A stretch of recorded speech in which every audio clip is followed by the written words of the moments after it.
Patuloy pong nadadagdagan ang bilang ng mga namatay matapos nga po ang magnitude 6.9 na lindol na yumanig sa lalawigan ng Cebu. Sa pinakahuling record nga po umabot na sa 72 ang patay sa naturang trahedya sa Bogo City na siya pong epicenter ng lindol. Isa-isa pong hinilera ang mga body bags na naglalaman nga po ng mga na-recover na biktima. Ang iba sa kanila natabunan ng magkaroon ng landslide dahil po sa pagyanig. Sa tabi ho ng mga bangkay ay mga pasyenteng nasugatan po naman sa pagyanig. Ilan sa mga sugatan sa labas po na lamang inilagay dahil nga sa kakulangan po ng pasilidad. Patuloy pa ang search and retrieval operations. Ayon sa Cebu PDRRMO, karamihan po sa mga namatay ay nakuhang magkakayakap sa hukay. Umaabot naman sa 900 at 9 na po ang naitalang aftershocks. Samantala sa kaugnay na balita, suspendido pa rin ang pasok sa ilang lugar sa Cebu matapos po ang magnitude 6.9 na lindol na nangyari nga nitong Martes. Sa Cebu City, wala pa ring pasok hanggang bukas, October 3. Sa lahat po yan ng pampublikong eskwelahan mula preschool hanggang senior high school. Ipauubaya naman ng LGU sa pamunuan ng mga private school at mga universidad ang kani-kanilang class suspension. Wala namang pasok sa lahat ng antas sa bayan po ng Santa Fe. Pati na sa Lapu-Lapu City, Mandaue, Bantayan, Barili, Bogo City at Katmon. Wala ring pasok all level sa mga bayan po ng Compostela, Consolacion, Daan Bantayan, Danau City, Madridejo, Sibonga, Songod, Talisay City, Toledo City at Tuburan, Cebu. Yan po'y so good, no? So good yan sa Southern Leyte. Samantala po naman, sa so good rin sa Cebu. Samantala po, inimbestigahan ngayon ng DOJ ang 3 miyembro ng pamilya Villar dahil sa bilyon-bilyong pisong infrastructure project. Kabilang po sa iimbestigahan daw ang magkakapatid na Senador Mark Villar at Camille Villar at ang kanilang ina na si dating Senador Cynthia Villar. Kasama daw po sa aalamin ng DOJ ang 18 billion pesos na halaga ng mga proyekto ng pamilya Villar sa kanila pong baluarte sa Las Piñas. 18 billion pesos.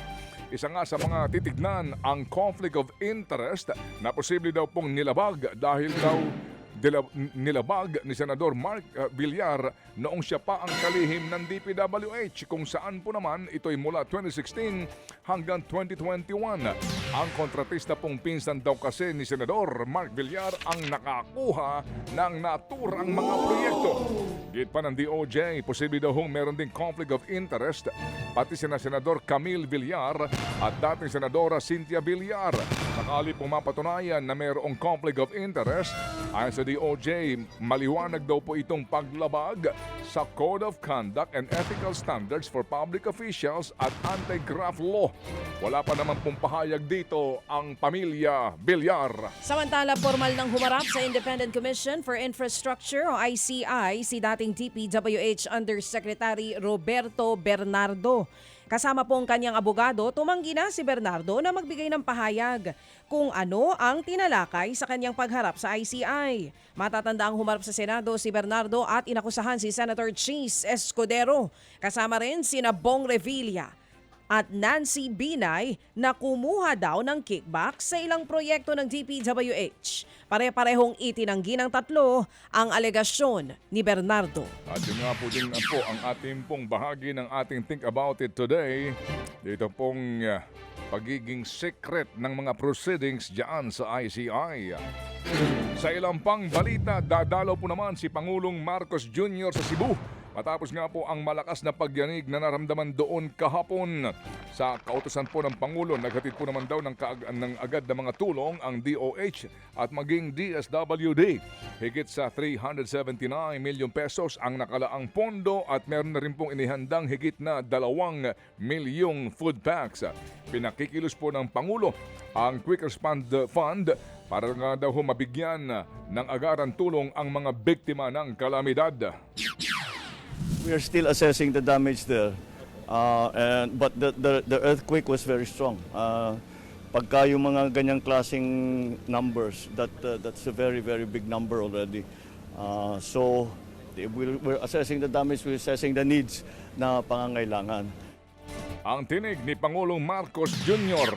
Iniadapt naman po ng Senado ang resolusyong humihikayat sa ICC o International Criminal Court na payagan po ang house arrest kay dating Pangulong Rodrigo Duterte. Mismong mga kaalyado ng dating Pangulong Duterte ang naghain ng resolusyon. Ang giit nila Senator Bato de la Rosa at Alan Peter Cayetano. Matanda na ang dating Pangulo at hirap na ring makatayo. Sana raw ay isang tabi muna ang politika, dapat may gawin daw ang gobyerno para man lamang sa dating Pangulo. Hindi naman daw nangangahulugan na ipapawalang sala na ang dating Pangulo sa naisampang kaso dito. Sa huli, 15 ang pabor sa resolusyon. 3 naman ang tumutol kabilang sina Senator Risa Ontiveros, Kiko Pangilinan at Bam Aquino. Nag-abstain sa botohan sina Senate President Tito Soto at Raffy Tulfo. Ayon naman kay ICC Assistant to Counsel Cristina Conti, wala ring magagawang resolusyon dahil hindi naman miyembro ng ICC ang Pilipinas. Kaya wala ring paraan para maipahatid sa ICC ang nasabing resolusyon sa Senado. Ibig sabihin lang siguro nga ito yung majority sentiment ng ating pong mga senador sa isyong ito. Ano kaya ang sentimiento nila, Walter Villorta? Mga kapatid, brothers and sisters, saan ka pa? Dito na tayo sa totoo. Dito na tayo sa True FM. Mga kapatid, mag-subscribe and follow po kayo sa social media accounts ng True Network PH. Yan po kami. Hanapin nyo lang True Network PH, Facebook, Instagram, YouTube, TikTok, and podcast. Mapa Apple or Spotify man yan, mahahanap nyo kami. Lahat ng mga napapanood at napapakinggan nyo po sa programa, nasa social media accounts namin yan. So, paano mga kapatid? See you sa social media!